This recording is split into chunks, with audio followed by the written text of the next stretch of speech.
Mr. Chair, excuse me. Mr. Chair, because the last time I was here, I was only allowed 2 questions by you. And yet, mga kasamahan ko rito, bilang respeto sa mga kasamahan ko, they were allowed na 1 to sawa. Dapat maging fair ka, Mr. Chair. Pag sinabi mong 2 questions, 2 minutes talaga, you have to stick with it. You're not being fair, Mr. Chair. I am fair kasi nandito ka sa... No, kasi nung last time, sabi mo sa akin, 2 questions lamang. Sabi mo 1 question. Sabi ko, tinitipid mo ako, sabi mo 2 questions. And now, pinapayagan mo kahit na ilang questions. Be fair, Mr. Chair. Teka muna, bago tayo magkaroon ng impression na walang fair dito, noon, sinabi ko na in the earliest statement na nag-uumpisa tayo noon at kinakailangan nating mabakate ang plenary at exactly 2:15, kaya tayo nagmadali. Kaya naman sabi ko sa inyo, pasensya na muna. Ngayon, sa dami ng gustong magtanong, kaya binigyan natin ng tigpa 5 minutes ngayon.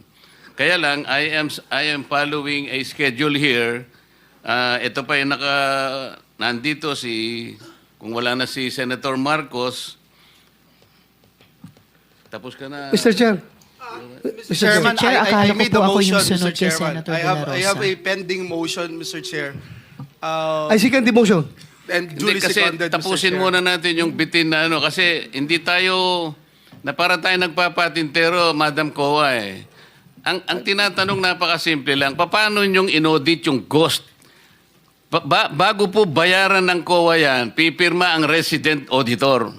Pati yung area auditor ninyo, meron kayong area director eh.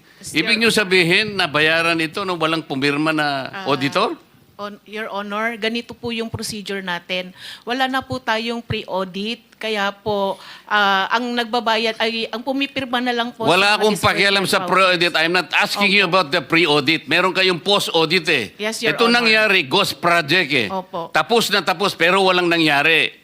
Ang tinatanong namin sa'yo, sino ang pumirma? Bago mapirmahan yun, merong certificate of acceptance, merong certificate of completion, pipirma ang resident auditor. Hindi po pipirma ang resident. Anong gagawin ng Your COA? Honor.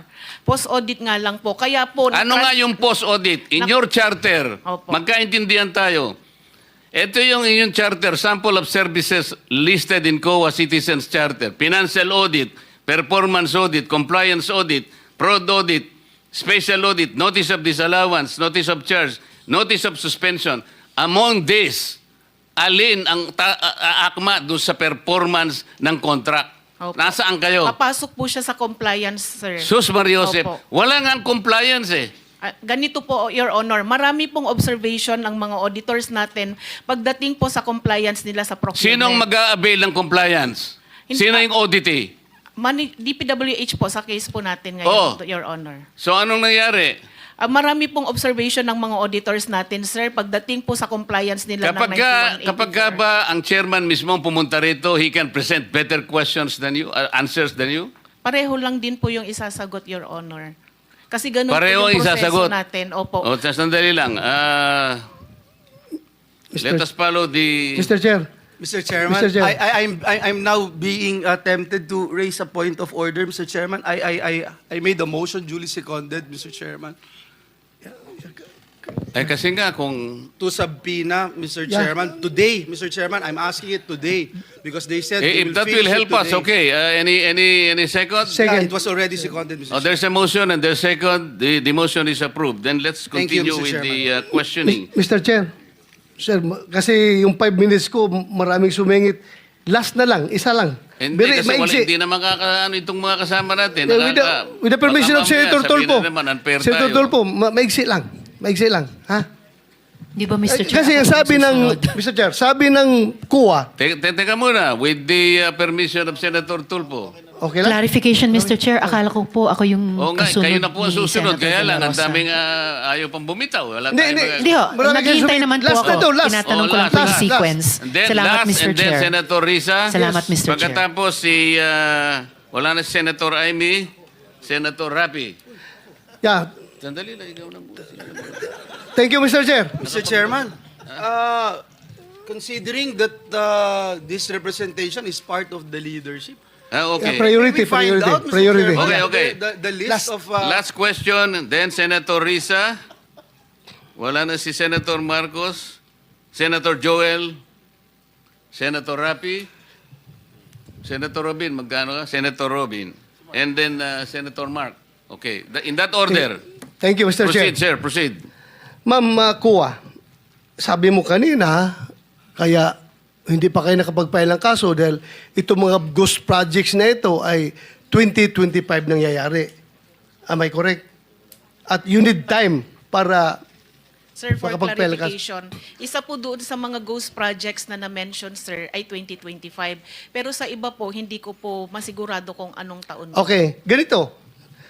According to COA Annual Audit Report 2023, 2023 ito, it was observed that various infrastructure projects with aggregate cost of 5.716 billion were declared as 100% complete on the report on publicized government programs, projects, and activities and project status monitoring reports of DPWH implementing offices despite the deficiencies or defects noted upon actual inspection and validation thereof.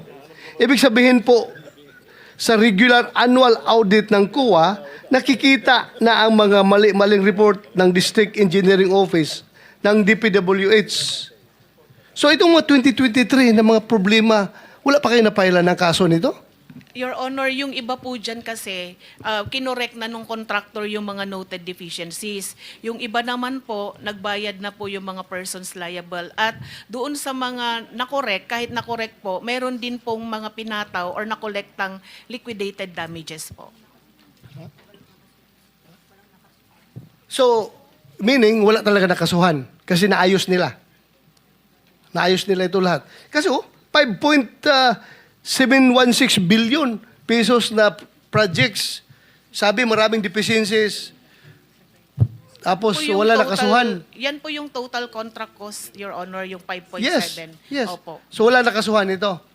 Itatanong ko po kasi, Your Honor, consolidation po yan sa lahat ng regional and district engineering offices. Yes, I hope, Opo. ma'am. That's your Opo. mandate. That's your mandate. Kukunin po namin sa mga regional auditors Yeah, po gawin natin po ninyo. kung meron po silang mga pinailan po para po dyan. Salamat, Opo, ma'am. thank you for Thank you your very much. Mr. Chair.